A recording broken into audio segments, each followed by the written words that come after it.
So hello everyone.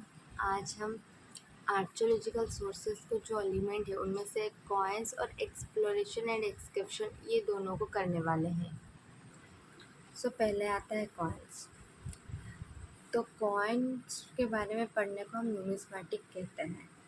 The study of coins is called numismatic. Like today, coins we are used as medium of exchange in ancient India. तो जैसे कि आज की तरह इन coins को use किया जाता था पुराने ज़माने में भी exchange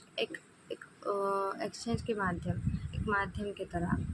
coins are help us to understand political, religious and economic condition of historical periods. हमें ये कॉइन्स बहुत हेल्पफुल होते हैं पॉलिटिकल उस ज़माने के पॉलिटिकल सिचुएशन के बारे में समझने के लिए, उस ज़माने में कौन सा रिलीजियस था ये समझने के लिए, और इकोनॉमिक कंडीशन को समझने के लिए। अब ये जो कॉइन्स हमने डिवाइड किया है तीन जनरेशन है, मतलब जनरेशन नहीं कह सकते हम इसे, मतलब कि जैसे जिन्होंने शासन किया है उनके समय में कॉइन्स कैसे थे उस सब के बारे में हम डिस्कस करेंगे।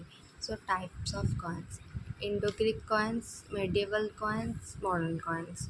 ये तीन टाइप्स के कॉइन्स हमें देखने मिलते हैं जब हम कोई कॉइन की खुदाई करते हैं और हम मुद्रा को पाते हैं तब। सो पहले पढ़ेंगे मौर्य पीरियड। मौर्य पीरियड इसलिए क्योंकि इंडो ग्रीक पीरियड आने से पहले तो मौर्य पीरियड था। अब मौर्य पीरियड के भी कॉइन्स हमें हमें मिला है, तो इसलिए इन Maurya period punch marked coins we are the oldest coin of India. सबसे पुराना कॉइन जो है पंच मार्क्ड कॉइन वो मौर्य पीरियड का है। These coins were either of silver और कॉपर मेटल। ये कॉइन सिल्वर के होते थे या तो फिर कॉपर मेटल के होते थे। These punch marked coins were bearing the symbol of birds, animals, mountains, trees, etc. ये जो पंच मार्क्ड कॉइन्स है ये इनके कॉइन्स में जो चित्र थे वो थे चिड़िया के हो या पशु पक्षी के हो, उनके देवी देवता के भी होते थे, कभी कभी राजाओं के भी होते थे। तो इसके बारे में फिर पोस्ट मौर्य पीरियड। फिर मौर्य पीरियड के बाद क्या हुआ था? मौर्य पीरियड के बाद किसका शासन चला था पहले ये जान ले। मौर्य पीरियड के बाद इंडो ग्रीक आए थे। तो Bactrian, Indo-Greeks, Indo-Parthians, Saka and Kushana. These dynasties came after the Maurya Empire. Came from outside but ruled part of India, so they are called Indo-Greek foreign. तो ये जो आउटसाइड ये foreign से आए थे लेकिन इंडिया में रूल कर रहे थे, इंडिया में अपना शासन कर रहे थे, इसलिए इन्हें इंडो फॉरेन रूलर्स कहा जाता है। और मौर्य पीरियड के बाद इन्होंने ही शासन किया था इंडिया में, इसलिए इन्हें इंडो ग्रीक रूलर कहा जाता है। फिर आता है वो इंडो ग्रीक रूलर ने कौन सा कॉइन दिया था हमें। They issued coins, made and used coins. They created coins as a form of currency, often with their own symbol or picture. They are coins made of lead, copper, bronze, silver, gold. उनके coins bronze के थे, lead के थे और silver के और gold के भी थे। These coins are sole evidence of their rule. ये जो coins थे वो एकमात्र प्रमाण है कि उन्होंने हमारे देश में शासन किया था। इन कॉइन के अलावा और कोई प्रमाण उन्होंने नहीं छोड़ा है। It means for some of those rulers we do not have written records or books about their rule. So the only proof, sole evidence that they ruled in India came from the coins they left behind. सो अब हम Indo Greek period पढ़ेंगे, जो कि Indo Greek period के समय में जिन्होंने शासन किया था उन्होंने कैसे कॉइन्स निकाले थे। Only 2 rulers are known to have ruled during Indo Greek period Dimensions and Menandri. Indo-Greek history also only known for that solo evidence coins. तो इंडो ग्रीक पीरियड में यही दो शासक ही मिलते हैं जो कि डायमेंटेंस और मैंडेंडोरी है, और इनका भी एक सोलो एविडेंस है, एकमात्र प्रमाण है कि इन्होंने इंडिया में शासन किया था, वो है कॉइन्स। सो अब हम पढ़ेंगे गुप्त पीरियड। गुप्त पीरियड में कैसा कॉइन्स मिला था, क्या हुआ था। The Guptas issued the large number of gold coins. Gupta period में गुप्त इश्यूज मतलब कि Guptas introduce large number of gold coin. उन्होंने वो सब गोल्ड कॉइन्स यूज़ करते थे।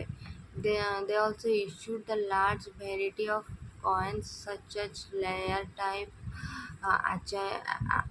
archer type, battle any type, Ashwavardhan type, land seller type, etc.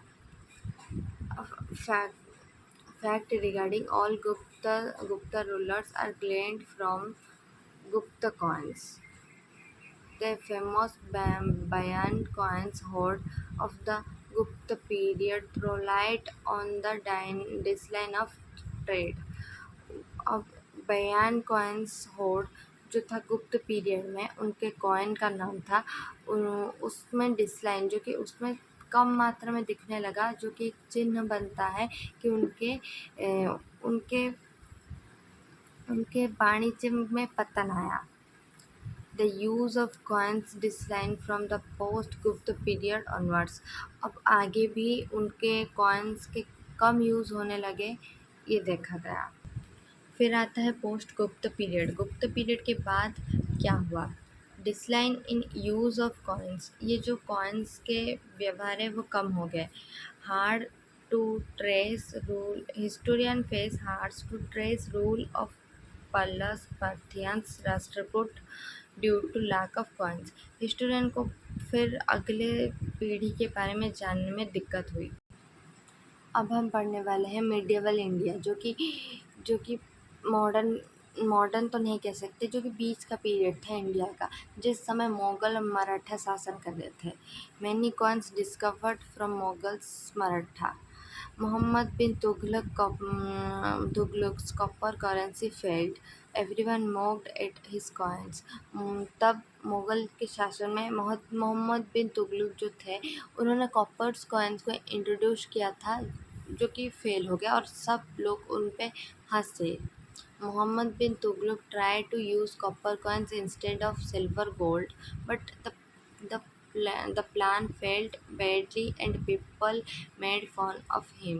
Mohammad बिन जो थे, उन्होंने गोल्ड और सिल्वर कॉइन्स के बदले कॉपर कॉइन्स का यूज़ किया और सब लोग उन पे हंसे और ये प्लान भी फेल हो गया। The coins of Akbar Shahjahan focus largely on the economic condition of the Mughals period.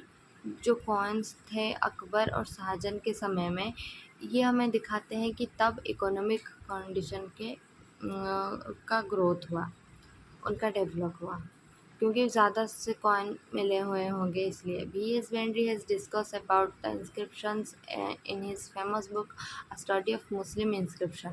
जो B.S. Vendry है, उन्होंने इस सब इंस्क्रिप्शन के बारे में अपने famous book a study of Muslim inscription में डिस्कस किया है। During British ruler, coins we are made in the name of king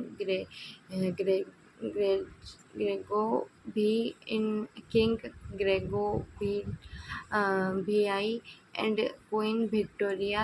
These coins are also found in India. तो इनके कॉइन्स भी देखने को मिलते हैं जो ब्रिटिश रूल हुआ था। Thus, coins are valuable sources of information for reconstructing the history of India. तो कॉइन एक बहुत वैल्यूएबल, एक बहुत महत्वपूर्ण सोर्सेस है जो कि हमें हिस्ट्री के बारे में कुछ सूचना देती है, पुरातन हिस्ट्री के बारे में जानने के लिए। तो अब हम एक्सप्लोरेशन एंड एक्सक्रिप्शन पढ़ेंगे, लेकिन अब अगले वीडियो में। Thank you.